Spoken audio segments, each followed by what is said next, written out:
நண்பர்களே, இன்றைக்கி வந்து பார்த்திங்கன்னா விடுதலை போராட்டத்தின் தமிழகத்தில் பங்கில் வந்து பார்த்திங்கன்னா மாபெரும் சுதந்திர போராட்ட வீரர், கப்பலோட்டிய தமிழன் என்ற பல பெயர்களுக்கு சொந்தக்காரர், மரியாதைக்குரிய திரு வ.உ. சிதம்பரம் பிள்ளை அவர்களை பற்றி தான் வந்து இன்றைக்கி பார்க்க போகிறோம். ஸோ இவர் வந்து பார்த்தோம் அப்படின்னா கப்பலோட்டிய தமிழன் அப்படின்னு சொல்லுவாங்க. தூத்துக்குடி மாவட்டம் ஒட்டப்பிடாரத்தில் வந்து பிறந்தாங்க. அப்பா அம்மா வந்து பார்த்திங்கன்னா உலகநாதன் பிள்ளை, பரமாயி அம்மையார். அவங்களுடைய தம்பதியருக்கு வந்து பார்த்திங்கன்னா செப்டம்பர் 5, 1872 அன்றைக்கி வந்து பிறந்தார். ஆங்கிலேயர்களோட ஆதிக்கத்தை வந்து ஒழித்திட சுதேசி நாவாய் சங்கம் என்ற கப்பல் நிறுவனத்தை வந்து தொடங்கினார். ஸோ இந்த கப்பல் வந்து பார்த்திங்கன்னா தவ புதல்வன் அப்படின்னு சொல்லிட்டு பார்த்திங்கன்னா 2 கப்பல் வந்து வாங்கி விடுவாருங்க. ஸோ இந்த 2 கப்பல்களுமே வந்து பார்த்திங்கன்னா நம்மளுடைய கடற்கரை வங்காள விரிகுடாவில் வந்து தான் வந்து இங்கே இலங்கையில் இருக்கிற பகுதிக்கு வந்து தூத்துக்குடியிலேருந்து இலங்கைக்கு பகுதிக்கு வந்து கப்பல் ஓட்டிகிட்டு இது பண்ணாருங்க. ஸோ பிரிட்டிஷ்கார் வந்து எந்த அளவுக்கு அமௌண்ட் கொடுக்குறாரோ அதை விட ரொம்ப சொற்ப ஊதியத்தில் வந்து ரொம்ப குறைவாகவே வந்து பார்த்திங்கன்னா பயண செலவை வந்து ஏற்றுட்டார்.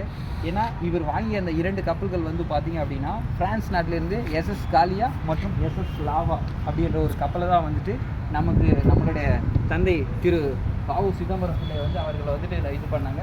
இவரோட இது வந்து பார்த்திங்கன்னா ஸோ இந்த போராட்டத்தினால ஈடுபடுத்தினால 1908ஆம் ஆண்டு வந்து தான் கோவை சிறையில் வந்து அடைக்கப்பட்டாங்க.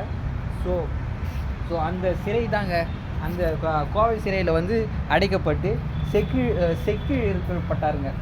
செக்கில் வந்து பார்த்திங்கன்னா அவர் அந்த ஒரு பக்கம் ஒரு முனையை வந்துட்டு பிடிச்சி ஒரு ஃபுல்லாக சுற்றுவாருங்க. இப்படி சுற்றிட்டு இது பண்ண தான் வந்து பார்த்தீங்கன்னா செக்கில் இட்ட செம்மல் அப்படின்னு சொல்லிட்டு வந்து பெயர் வச்சாங்க. ஸோ இதை வந்து எதிர்த்து வந்து கோர்ட்டில் கேஸ் போட்டனாலும் பார்த்தீங்கன்னா இரட்டை தீவாந்திர தண்டனை, அதாவது 40 ஆண்டுகள் வந்து சிறை தண்டனை கொடுத்தாங்க. ஸோ நமக்கு இந்திய விடுதலை போராட்டத்துக்கும் சரி, தமிழ்நாட்டுக்கும் சரி மிகப்பெரிய பங்களிப்பு செஞ்சு ஆற்றிய பெருமை வந்து பார்த்திங்கன்னா திரு வ.உ. சிதம்பரம் பிள்ளை அவர்களுக்கு வந்து இருக்குங்க. நம்மளுடைய முன்னாள் முதல்வர் திரு கலைஞர் அவர்கள் வந்து என்ன சொல்லியிருக்காருன்னா, வெள்ளையனை எதிர்த்து முதலாக ஒரு தமிழ் பெருமகன் கப்பலோட்டி காட்ட முடியும் என்று நெஞ்சுயர்த்தி அதற்கென ஒரு நிறுவனத்தை அமைத்து கப்பலோட்டியவர் எழுச்சி மிகுந்த தியாக வரலாற்றின் சின்னம் அப்படின்னு சொல்லிட்டு நம்மளுடைய முத்தமிழ் அறிஞர் கலைஞர் அவர்கள் வந்துட்டு புகழாரம் சூட்டி இருக்கிறாங்க. தேங்க்யூ. நன்றி நண்பர்களே.